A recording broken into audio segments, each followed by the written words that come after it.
Good morning, everybody. How's everybody doing? My guest today is Dwight Earl Williams. He's got one of those big names. My name is Lance McHan. I'm a local real estate agent here in Stockton. My license number is BRE 01987449. Thank you for stopping in today, Earl. Thank you, Lance. I appreciate it. I mean, Dwight, you got two first names in there. Yes, it's all good. But and, I know I can with you, so. I love it.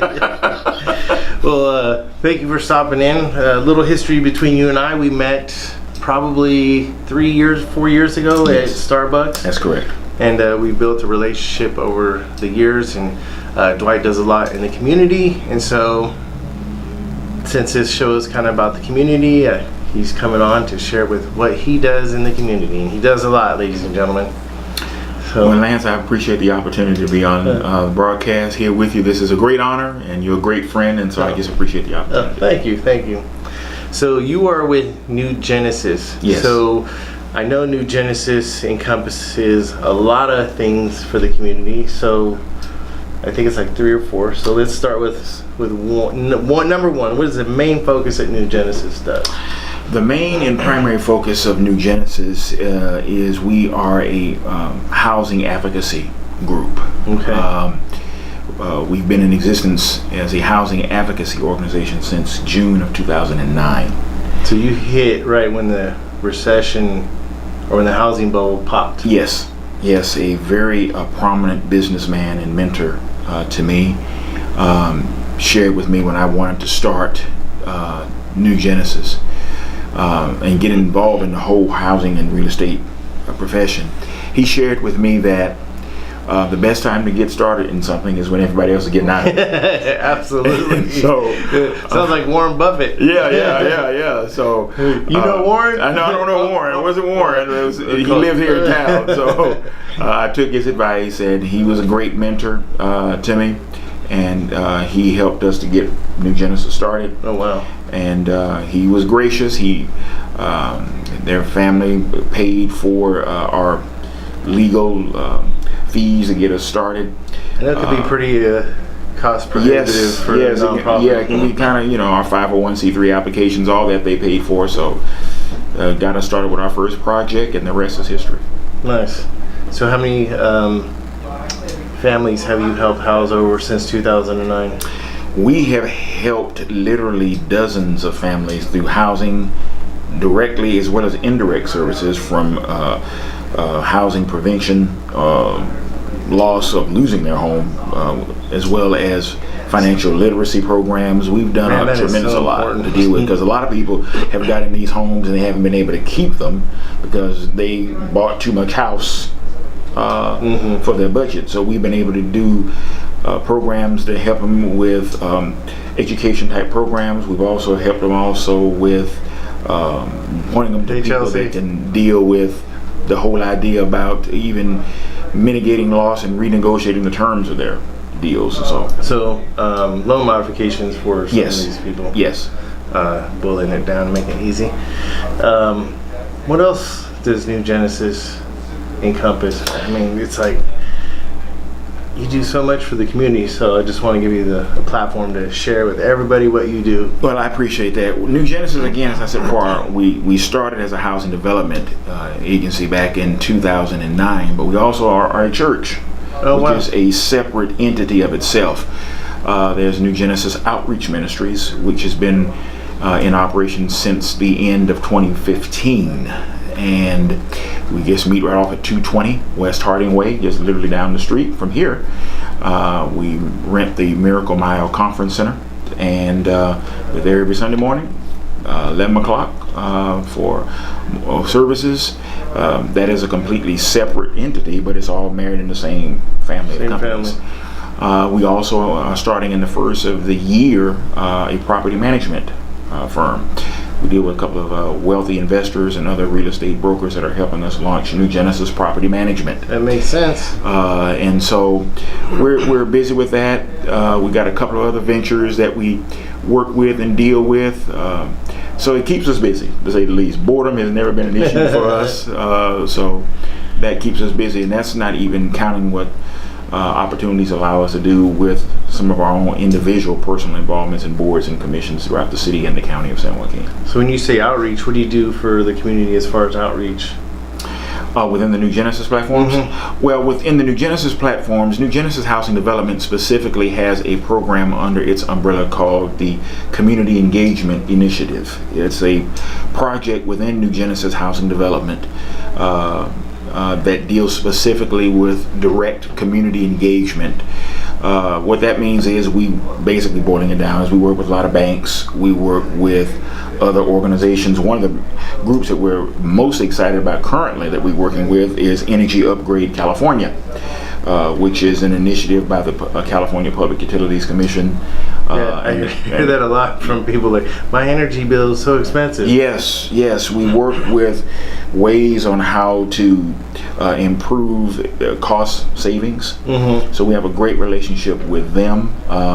Is that kind of like the, it's not the CARE program, but where they come in and upgrade your house to new light fixtures, more energy efficient?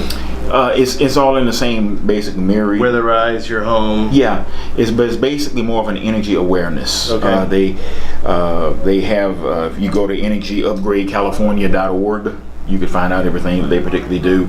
It's mainly a awareness campaign to help Californians specifically help reach California's energy conservation and solar goals. So they'll tell you some things like, and I actually brought a cheat sheet with me. I'm always prepared. I'm always prepared. I was looking at that orange book. Yeah, we say things like change your light bulb.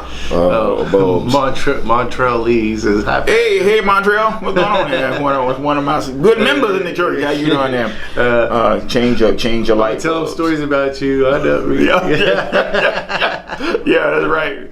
Love you, Montreal. Amen. Love all y'all out there. But change your light bulbs, audit your home to find efficiencies, unplug your electronics, wash clothes on the cold cycle, upgrade household appliances. Basically, it's a energy conservation. So when you say unplug your appliances, yeah, when you're not using them. Okay. So like when you're charging your phone. And I know sometimes all of us can be guilty of this. You know how you got your phone, you stick it on the charger overnight, and you take the phone off the charger. Sometimes you still got the charger connected to the outlet, and you just leave the phone. Take it out altogether. Really? That's something that you're encouraged to do. Don't overcharge your phone, obviously, or devices. When you leave your house, for example, cut the lights out, especially if you're leaving during the daytime. Right. I know a lot of people like to leave their lights on at night if they're not there because it gives the appearance that somebody's at home. Right. But there's people that do it during the day. Well, you don't need your lights on during the day. It's already light. So why would you burn your light during the day? Nobody's going to tell you that you're home with the lights on. No, ain't nobody going to do it. So, I mean, it's all those type of issues. So yeah, it's that's what this little here. If you want to know more about that, like I said before, just go to #DoYourThing. Or just go to energyupgradecalifornia.org and you can find out all the specific information on what they do. Interesting. That's a big thing that our community engagement initiative is involved with right now. So you're educating the public on financial literacy, energy literacy. Every little piece puts more money back in your pocket. Correct. And we also do advocacy for families. We have been involved and are involved with anti-gun violence programs, trying to reduce crime in certain initiatives. So we've collaborated and are collaborating with other groups in that area. Have you connected with the new sheriff? I know the new sheriff, the incoming sheriff as of next year. Yeah. Yes, I do know Sheriff-elect Withrow, and I know Pat's a friend. Sheriff Moore is a friend, so I'm looking forward to working with Sheriff Withrow when he takes office. Interesting. Yeah, I made a post on Facebook. What are 3 things you would like to see improved in Stockton? And number 1 was homelessness. Yes. Homelessness was like the number 1 issue we have, and then something affordable for families to do. Those were the 2 main ones. Yes. The third one kind of everybody had their other, like, with homelessness and crime. Yes. That was the third one. Homeless, crime, and things for families to do. Yes. So, is there anything on the agenda for New Genesis to help address any of those issues? We are working with a number of other groups to spearhead, to motivate issues that will help and try to reduce or increase housing in an issue. One of the issues that we are really studying right now is this whole tiny homes initiative. Great friends of mine in Manteca are pushing that heavily there. We're looking at it here, and so that's something that we're going to be talking a lot about going into 2019 is this whole tiny homes. Some ways that we can deal with those issues. We're studying it right now. Something is a big issue is you're talking about housing. It costs an exorbitant amount of money just to break ground to build a home. Yes. It's $30,000 to $60,000. Yes. I have a small apartment complex, and I could put another unit back there. Just to break ground, it's $30,000. That's not even to build. That's like, no, it's ridiculous. I'm like, how is it $30,000 to? What's the cost? Yeah, We're one of the highest in the valley as well. Yes. So I wonder. It's like if it's $30,000, and I was only going to build a 600 square foot studio. Yeah. So if it's $30,000 for that, you're talking like a $60,000 shack. Oh yeah. Oh yeah. That's going to take you 10 years to recover. Right. Your investment. That's right. So there's got to be ways we could bring that cost down. I am hopeful that governmental agencies and entities will realize that we need to, one of the ways to deal with the whole affordable housing issue and lack of housing period is that we need to find a way to stimulate the creation of more homes. Yeah. And whatever needs to be done in regards about that, we need to move in that type of direction. I agree. I mean, I think you're young enough to remember when the cell phone came out. Yeah. The cell phone was $1,000. Yeah. Or more for a bag of a phone. That all it did was make a phone call. There was a lack of supply, but as supply increased, the price came down. Yes. So, and innovation started turning, and now that cell phone does everything for us. Does everything. Does everything. It almost cooked for you. I mean, it does everything. I mean, it's. I know somebody. I think Montreal here just mentioned about family entertainment or Dave and Buster's or something like that. Is well, some other things that may be needed locally, but just specifically, and all that's true. I hear you, Montreal. I completely agree with that. But when you talk about housing specifically, you're talking about what are ways that can be used to stimulate to builders to increase housing for all types, whether it's multifamily, single family. What are some ways to do that? And if those fees can be reduced, right? That will make it easier. We don't need, put it this way, we don't need to do anything that will make it more difficult. I agree. For people to do this. And there's the new push for Prop 10, which is rent control. But people don't understand. I think with the lack of understanding, like they're looking at it the right now. And so right now, if it passes tomorrow and the start date is June 30th, everybody across the board, landlords across the board are going to be like, okay, well, I'm going to max you out right now before June 30th. So your rent is going to go from $800 to $1,000 tomorrow. Yes. And you're like, I'm voting for that. Well, you just got a 200% rent increase. Yeah. And now what? Yeah, now what? Because the landlord is like, I'm hedging against the future. That's if right. I can, because San Francisco, I had a lady, she was going to give me a triplex. Sign the deed over to me. You know anybody else in there? This was like 10 years ago. She's an older lady, and I'm like, hey, Jesus, like I hit the lottery. Yes. I'm like, if I could hold on to this for 10 years, I could sell this thing for probably $1 million. Yeah. I went to the city. That can only increase the rent 1 to 3% a year. And so I'm like, And the lady goes, you have to have a good reason to increase it 3% though. I'm like, well, the lady that's been living there for 20 years, her rent's only $600. You're telling me I can only raise her rent $18 a year and I have to have a good reason? Like, what if I want to move her out so I could rehab the place? Well, you could do that, but, and that's the but, she gets first right of refusal at her old rent. So there's no way for me to make that work on paper. I would have to dole out cash every month just to sustain that building. Wow.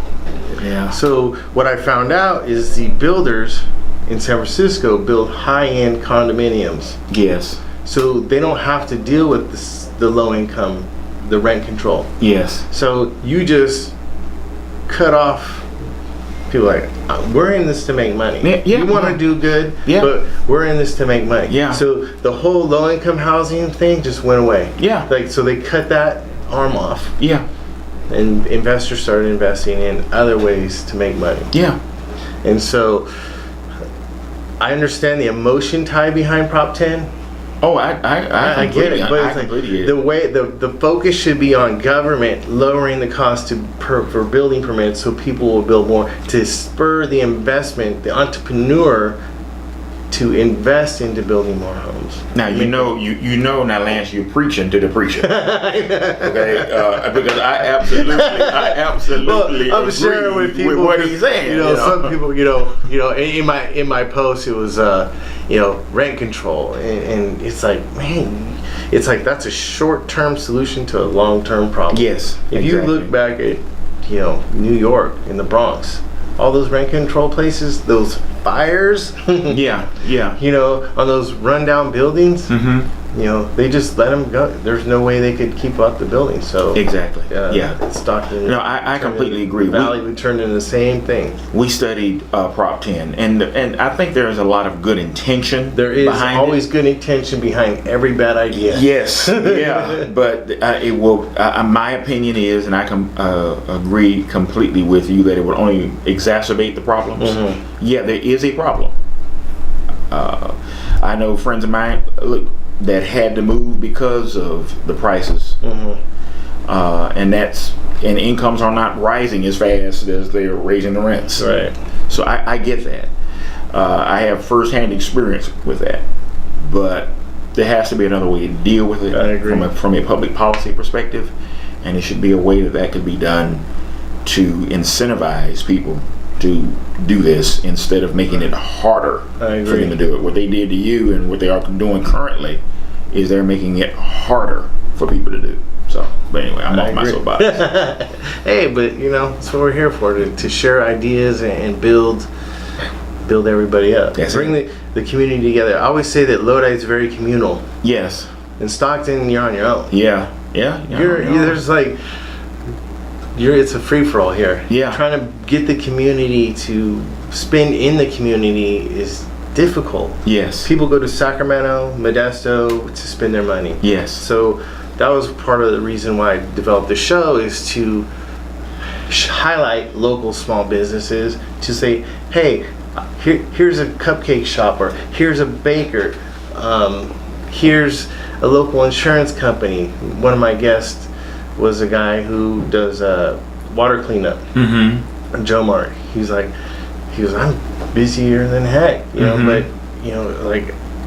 I'm just trying to, and that's part of the reason why I have a mixer every month, is to bring local businesses together to spend their money with each other and incentivize that.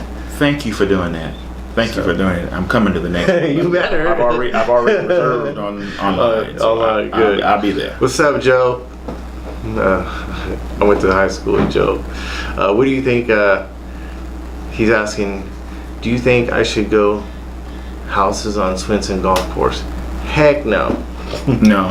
Hey, if we build low-income housing, the short-term, people think that it's going to affect just the Lincoln area. But they don't realize, by bringing in 246 acres of low-income housing, it's going to affect a 20-mile radius around Stockton. Yes. It's going to affect Lodi, Manteca, Lathrop, Tracy, because you bring that mindset. we need to change our mindset locally before we can start fixing other people's problems. Yes, I agree. And I think we should our focus should be bringing jobs here. Yes. Bring jobs. I agree. There's no reason why we can't bring jobs. There's absolutely no reason. I heard through the grapevine that Tesla was coming here. Yes. But Stockton didn't really put up much of a fight for it, which is tragic because it ended up in Nevada. Like it's an hour and a half away from here. Mm-hmm. Why couldn't we have Tesla here? Well, there is a Tesla office in Lathrop. But they don't build. Yeah, I know they don't build, but they can lease. Lathrop can say they got Tesla. Yeah. They can lease. I mean, we got Amazon. We got Amazon. Yeah, here. We got Amazon. Thank God for Amazon. We got Amazon. But yeah. It's like we need more either blue collar or tech jobs. Yes, I agree. And I don't know why we should be focusing on the tech jobs because it's so close to Silicon Valley. And we're the bedroom for the Bay Area. Yes. People don't realize that everybody comes here to sleep, then they drive to the Bay Area to work. Go to work. That's right. Why can't we keep those jobs here? I agree. What do you think we can do about that? I think, again, it goes back to what we talked about before, that public policymakers need to create more incentives. And do you think it's local policy or do you think it's Sacramento? Both. Sacramento definitely needs it. No, Sacramento. You don't want me to get on my thing about Sacramento. Sacramento needs to be more friendly toward business. Mm-hmm. Sometimes I think you have people that run programs who are more social activists than people who have had to deal with. It's that bad idea backed by the good intention. Yeah, exactly. And I think we need more people who are more practical, who had to deal with giving a paycheck where they had to sign their name on the front of it, right, instead of the ones on the back of it to cash it. If that makes any sense. Yeah. So, but anyway, absolutely, 100%. So. Now that we're off on our tangents. Yeah, we're off our tangents now. We're off.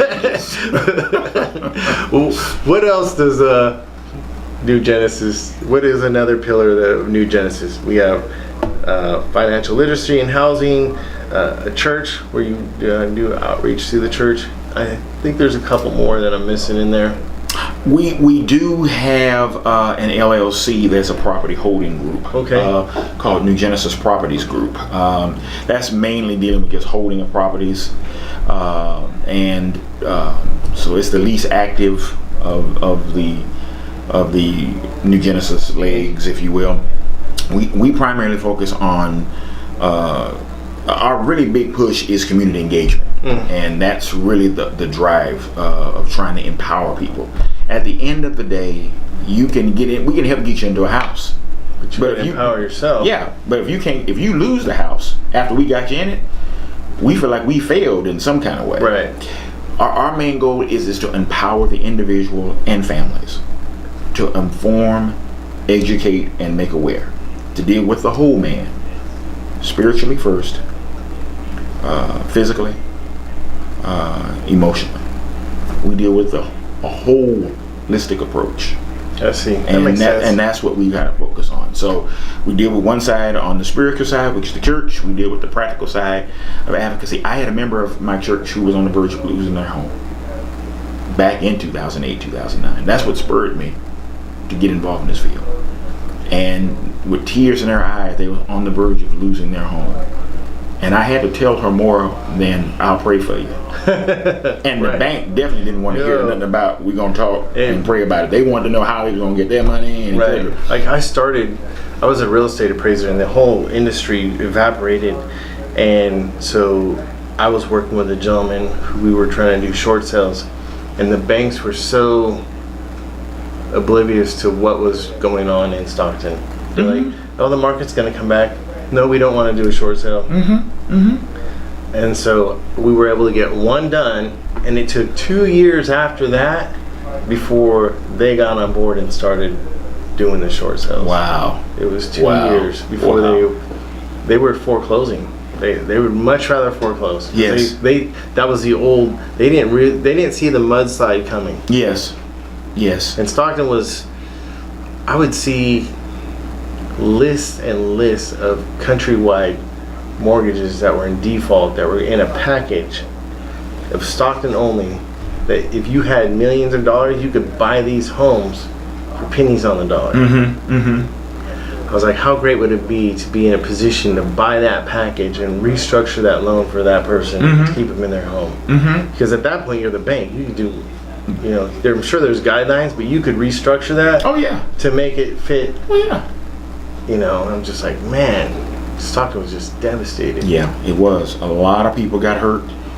I got hurt. Yeah, a lot of people got hurt, and that was one of the prime motivators that got us involved in this.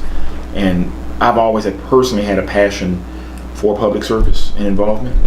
So that's why personally, in my spare time, I'm involved in city and county commissions. Right.